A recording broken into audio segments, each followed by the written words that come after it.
Excuse me? You're not going anywhere. Come on. Go sit your butt down. Xavier, go sit down, Xavier. Sit down. Sit down. Jesse. Mr. Downs. Sit down. Xavier, sit down. No. We fine.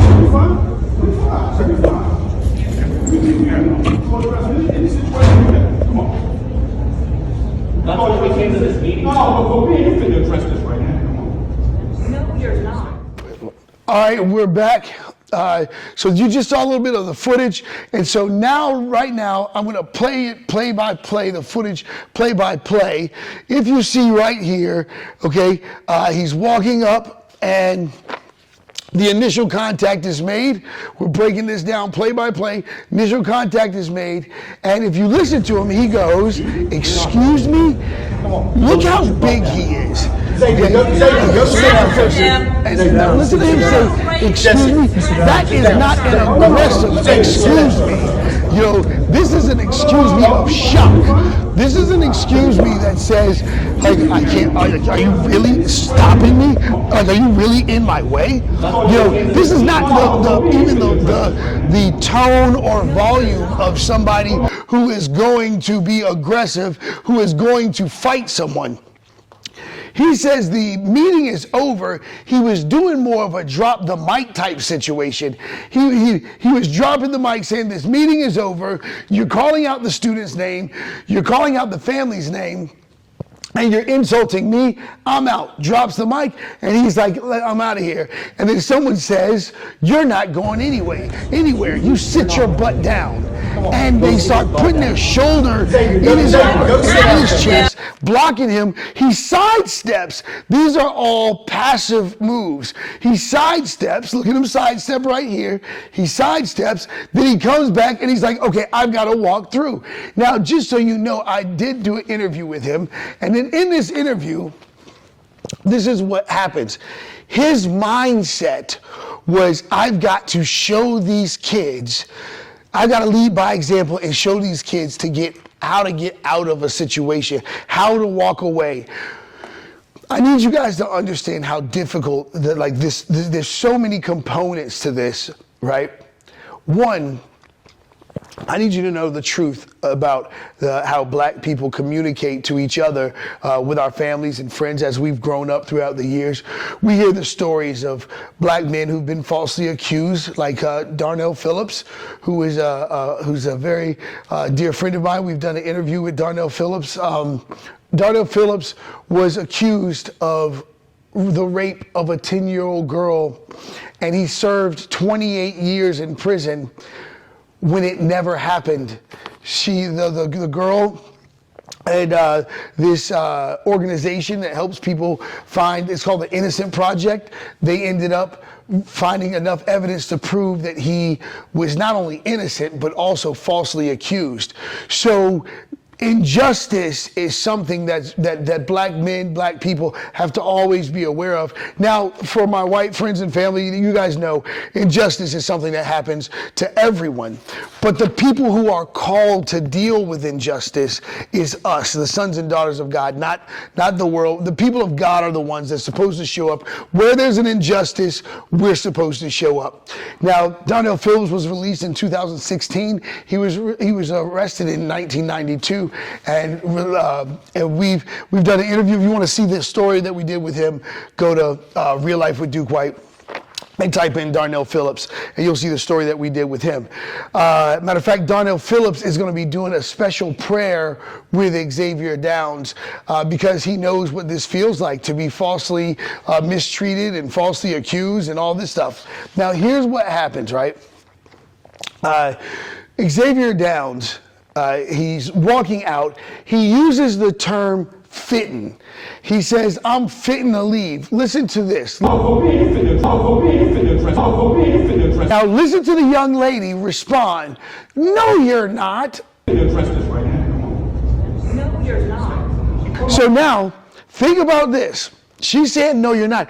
She's responding to him saying, he's fitting to handle this right now. Like, let's go to my office. We're fitting to handle this right now. We're fitting to address this right now. She's responding to that as if she knows what that term means. You can tell by the way she goes, no, you're not. She's making it seem like he is saying something violent when he's not. He's just saying, I'm getting ready to do this. That is a very Southern term used, and she has no idea what it means. This is the problem when people who have a small world, when I say a small world, they don't have a worldview. They don't deal with reality. They don't know different people's languages, how words are used. They only think everyone talks like them. They don't realize that other people have, different expressions and form of expressions. And this is problematic for Americans because we don't travel a lot. But when you go over the world, people say things differently. Things have different meanings.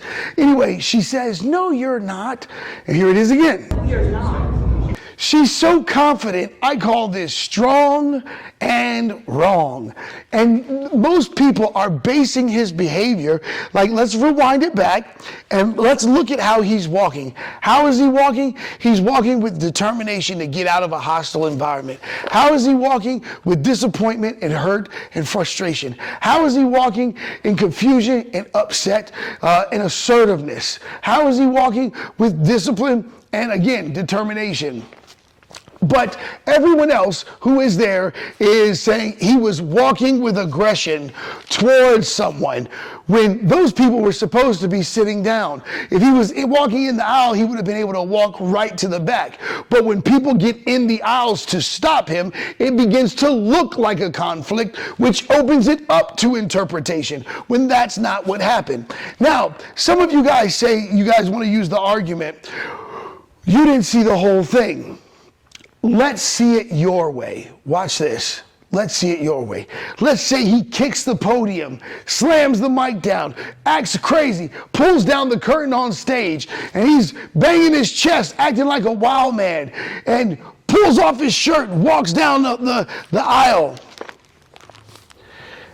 None of that gives you a right to put your hands on somebody.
Yes, sir.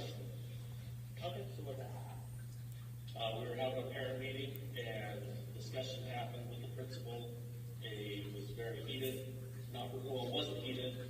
He was getting very animated and heated towards the coach.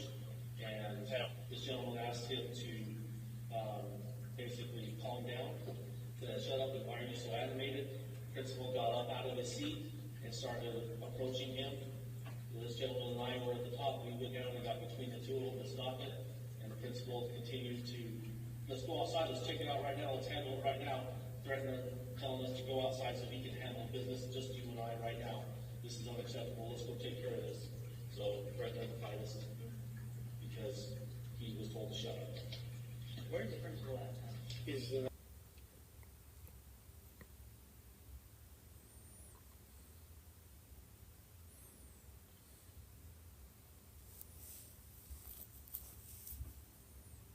You're not going anywhere. Excuse me? You're not going anywhere. Come on. Go sit your butt down. Xaveir, go sit down, Xaveir. Sit down, sit down. Jesse, Sit down. sit down. Xaveir, sit down. No, we fine, we fine. We fine. Come on. That's why we came to this meeting. No, we're being